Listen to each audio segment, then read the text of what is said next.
Good morning everyone, কেমন আছো সবাই? আশা করি সবাই ভালো আছো, সুস্থ আছো। আমি অনেক ভালো আছি। তো চলে আসলাম নতুন আরেকটি রেসিপি নিয়ে তোমাদের সামনে। তো দেখো, এটা হলো ওটস চিলা। আমি কিভাবে বানাচ্ছি সেটা তোমাদের সাথে শেয়ার করছি। একদম হেলদি একটা ব্রেকফাস্ট, আর এটা চাইলে তোমরা রাতে ডিনারও খেতে পারো, বাচ্চাদের লাঞ্চ বক্সে দিতে পারো। অবশ্যই এই রেসিপিটি একদম হেলদি। তো চলো সঙ্গে থাকো, ফুল ভিডিওটা ওয়াচ করো।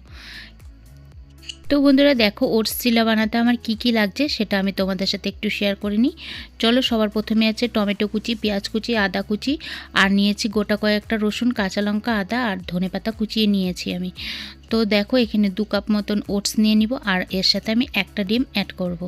তোমরা তোমাদের পরিমাণ মতন সব কিছু ইনগ্রিডিয়েন্টসগুলো কম বেশি করে নিতে পারো। তোমরা চাইলে গ্রেটেড সবজিও দিতে পারো, গাজর কিংবা ফুলকপি, শীতের দিনে অনেক রকমের সবজি পাওয়া যায়, কিংবা পালং শাক, সব কিছুই অ্যাড করে নিতে পারো।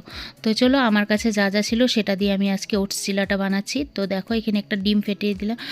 ডিমটাকে ফাটিয়ে এর মধ্যে দেখো গোটা 4-5টা রসুনের কোয়া দিলাম, তারপর লঙ্কা দিলাম। লঙ্কাটা তোমরা স্কিপ করতে পারো যদি বাচ্চাদের জন্য করছো। তো তোমরা তোমাদের ইচ্ছে অনুযায়ী সব কিছু অ্যাড করে নিই, আর 1-2 টুকরো আদা দিয়ে দিলাম। তো চলো, এটা সুন্দর করে একটা পেস্ট করে নিই। তো দেখো, এটার মোটামুটি একটু ব্যাটারটা কিন্তু আমি ঠিক রেখেছি। তো চলো, পাতলাও করা যায়। তো আমি এভাবে করে বানাচ্ছি। একটু জল এর মধ্যে আমি অ্যাড অবশ্যই করব। তো সাইডে ছোট্ট একটা ফ্রাইং প্যানের মধ্যে আমি এখানে বসিয়ে দিয়েছি দেখো একটু তেল, আর তেলটা আমি ফোড়নের জন্য রেডি করছি। আর একটা শুকনো লঙ্কা দিয়ে দিয়েছি। তো শুকনো লঙ্কাটা যখন ভালো করে ভাজা হয়ে গেল, তার মধ্যে আমি একটু সর্ষে দিয়ে দিলাম, আর দিয়ে দিব গোটা কয়েক কারি পাতা। তো কারি পাতাটা দিয়ে গ্যাসের নবটা আমি অফ করে দিলাম, কারণ তেলটা অনেক বেশি গরম হয়ে গেছে। তো দেখো, তারপর আমি এর মধ্যে অ্যাড করছি একটু কুচনো আদা আর একটু পেঁয়াজ। তো গ্যাসের নবটা কিন্তু এখনও, ওভেনটা কিন্তু অফ করাই।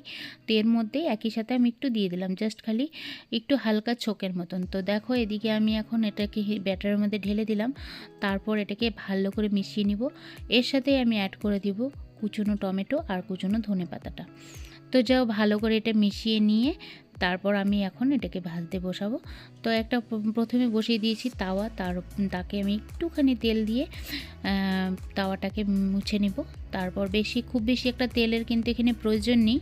তো দেখো, আমার কাছে যেহেতু ব্রাশ ছিল না, আমি বেগুনের পেছন দিকটা কেটে নিয়ে এটার মধ্যে তেল ব্রাশ করে দিলাম।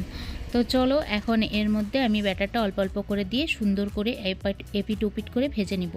এক পিঠ ভাজলেই কিন্তু একদম সম্পূর্ণ ভাজা হয়ে যায় সুন্দর, আর এতটা সফট হয় বন্ধুরা, বলার মতো নয়। অবশ্যই ঘরে একবার ট্রাই করে দেখতে পারো, বাচ্চা থেকে বড় সববারই খেতে খুব ভালো লাগবে। তো ওটসের এই চিলাটা কিন্তু একদম হেলদি একটা রেসিপি। তো চলো, আমি এটা দিয়ে আমি সুন্দর করে একটা ঢাকনা দিয়ে ঢাকা চাপা দিয়ে দিলাম। বন্ধুরা দেখো, এটা বানাতে কিন্তু খুব বেশি একটা যে সময় লাগে তাও না। তোমরা চাইলে বাচ্চাদের টিফিন বক্সে এটা অবশ্যই করে দিতে পারো। আর যে বাচ্চাদের জন্য যদি বানাচ্ছ, অবশ্যই লঙ্কাটা স্কিপ করতে পারো। এর মধ্যে তোমরা ভেজিটেবলস অ্যাড করতে পারো। তোমরা তোমাদের স্বাদ অনুযায়ী সব কিছু অ্যাড করতে পারো। তো চলো, আমি আজকে একদম সোজা সিম্পল করেই বানালাম। তো আজকের এই ওটসের চিলার রেসিপিটা কেমন বন্ধুরা, আজকের এই রেসিপিটা যদি তোমাদের ভালো লেগে থাকে অবশ্যই একটা লাইক, শেয়ার, কমেন্ট করে দিও। আর প্লিজ চ্যানেলটি পাশে থেকো, চ্যানেলটি সাবস্ক্রাইব করে নোটিফিকেশন বেলটি কিন্তু অল করে দিও। তো চলো, আজকের মতো আসছি, আগামীকাল চলে আসবো আরেকটি নতুন ভিডিও নিয়ে। ততক্ষণ পর্যন্ত তোমরা সুস্থ থেকো, ভালো থেকো। তো চলো, আমার কিন্তু এক এক করে সবগুলো চিলাই ভাজা তো বন্ধুরা দেখো, এখানে সম্পূর্ণ ওটসের চিলাগুলো ভাজা কমপ্লিট হয়ে গেছে। আর এদিকে দেখো, অনেক কটাই চিলা রেডি হয়ে গেছিলো 2 কাপ ওটস দিয়ে কিন্তু।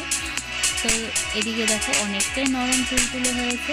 আর আমি এটাকে সার্ভ করছি টক দই আর একটু ধনেপাতা চাটনি, একটু টমেটো সস। এটা এত টেস্টি যে এমনি খাওয়া যায়।